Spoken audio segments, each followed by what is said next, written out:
Welcome to Sleep Tight Stories.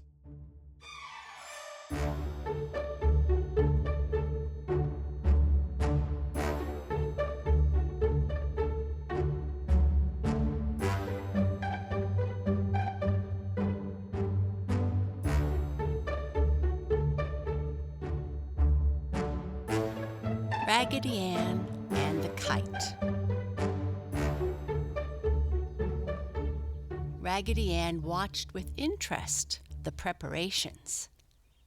A number of sticks were being fastened together with strings and covered with light cloth.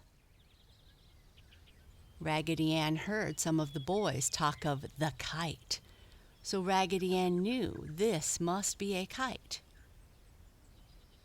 When a tail had been fastened to the kite and a large ball of heavy twine tied to the front, one of the boys held the kite up in the air and another boy walked off, unwinding the ball of twine. There was a nice breeze blowing, so the boy with the twine called, "Let her go!" and started running. Marcella held Raggedy up so that she could watch the kite sail through the air. How nicely it climbed! But suddenly the kite acted strangely, and as all the children shouted advice to the boy with the ball of twine, the kite began darting this way and that, and finally making 4 or 5 loop-the-loops, it crashed to the ground. "It needs more tail on it," one boy shouted. Then the children asked each other where they might get more rags to fasten to the tail of the kite. "Let's tie Raggedy Ann to the tail," suggested Marcella. "I know she would enjoy a trip way up in the sky." The boys all shouted with delight at this new suggestion, so Raggedy Ann was tied to the tail of the kite. This time the kite rose straight in the air and remained steady. The boy with the ball of twine unwound it until the kite and Raggedy Ann were way, way up and far away. How Raggedy Ann enjoyed being up there! She could see for miles and miles, and how tiny the children looked. Suddenly, a great puff of wind came and carried Raggedy Ann streaming way out behind the kite. She could hear the wind singing on the twine as the strain increased. Suddenly, Raggedy Ann felt something rip. It was the rag to which she was tied. As each puff of wind caught her, the rip widened. When Marcella watched Raggedy Ann rise high above the field, she wondered how much Raggedy Ann enjoyed it, and wished that she, too, might have gone along. But after the kite had been up in the air for 5 or 10 minutes, Marcella grew restless. Kites were rather tiresome. There was more fun in tea parties out under the apple tree. "Will you please pull the kite down now?" she asked the boy with the twine. "I want Raggedy Ann." "Let her ride up there," the boy replied. "We'll bring her home when we pull down the kite. We're going to get another ball of twine and let her go higher." Marcella did not like to leave Raggedy Ann with the boys, so she sat down upon the ground to wait until they pulled down the kite. But while Marcella watched Raggedy Ann, a dot in the sky, she could not see the wind ripping the rag to which Raggedy was tied. Suddenly, the rag parted, and Raggedy Ann went sailing away as the wind caught in her skirts. Marcella jumped from the ground, too surprised to say anything. The kite, released from the weight of Raggedy Ann, began darting and swooping to the ground. "We'll get her for you," some of the boys said when they saw Marcella's troubled face, and they started running in the direction Raggedy Ann had fallen. Marcella and the other girls ran with them. They ran, and they ran, and they ran. And at last they found the kite upon the ground with one of the sticks broken. But they could not find Raggedy Ann anywhere. "She must have fallen almost in your yard," a boy said to Marcella, "for the kite was directly over here when the doll fell." Marcella was heartbroken. She went into the house and lay on the bed.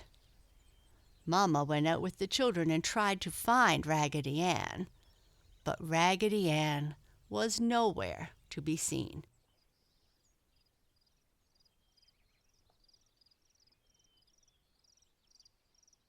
When Daddy came home in the evening, he tried to find Raggedy, but met with no success. Marcella had eaten hardly any dinner, nor could she be comforted by Mama or Daddy. The other dolls in the nursery lay forgotten and were not put to bed that night, for Marcella lay and sobbed and tossed about her bed. Finally, she said a little prayer for Raggedy Ann and went to sleep. And as she slept, Marcella dreamed that the fairies came and took Raggedy Ann with them to Fairyland for a visit, and then sent Raggedy Ann home to her. She awakened with a cry. Of course, Mama came to her bed right away and said that Daddy would offer a reward in the morning for the return of Raggedy. "It was all my fault, Mama," Marcella said. "I should not have offered the boys dear old Raggedy Ann to tie on the tail of the kite, but I just know the fairies will send her back."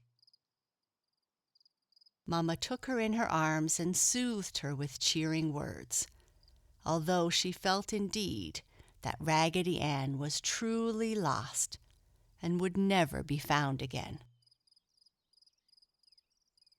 Now, where do you suppose Raggedy Ann was all this time?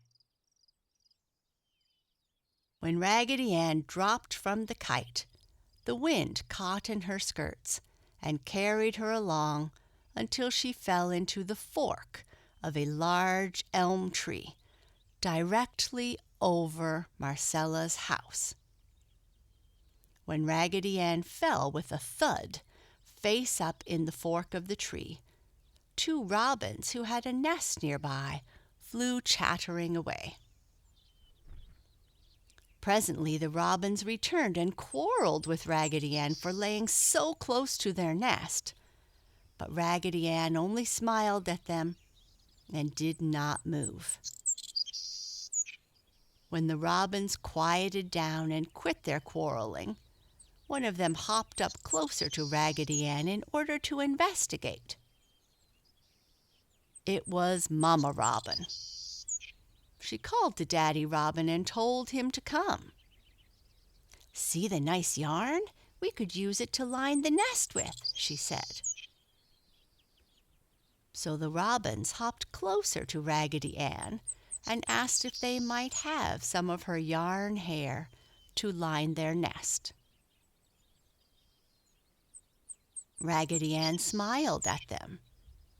So the 2 robins pulled and tugged at Raggedy Ann's yarn hair until they had enough to line their nice nest. Evening came, and the robins sang their good-night songs, and Raggedy Ann watched the stars come out, twinkle all night, and disappear in the morning light.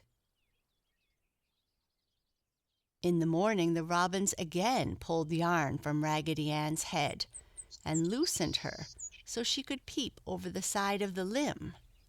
And when the sun came up, Raggedy Ann saw she was in the trees in her own yard. Now, before she could eat any breakfast, Marcella started out to find Raggedy Ann. And it was Marcella herself who found her. And this is how she did it. Mama Robin had seen Marcella with Raggedy Ann out in the yard many times, so she began calling, "Cheery, cheery!" And Daddy Robin started calling, "Cheery, cheery, cheer up, cheerily, cheerily, cheery, cheery!" And Marcella, looking up into the tree above the house to see the robins, discovered Raggedy Ann peeping over the limb at her. Oh, how her heart beat with happiness. "Here is Raggedy Ann!" she shouted. And Mama and Daddy came out and saw Raggedy smiling at them. And Daddy got the clothes prop and climbed out of the attic window and poked Raggedy Ann out of the tree, and she fell right into Marcella's arms, where she was hugged in a tight embrace. "You'll never go up on a kite again, Raggedy Ann," said Marcella, "for I felt so lost without you. I will never let you leave me again." So Raggedy Ann went into the house and had breakfast with her little girl, and Mama and Daddy smiled at each other when they peeped through the door into the breakfast room. For Raggedy Ann's smile was wide and very yellow. Marcella, her heart full of happiness, was feeding Raggedy Ann part of her egg.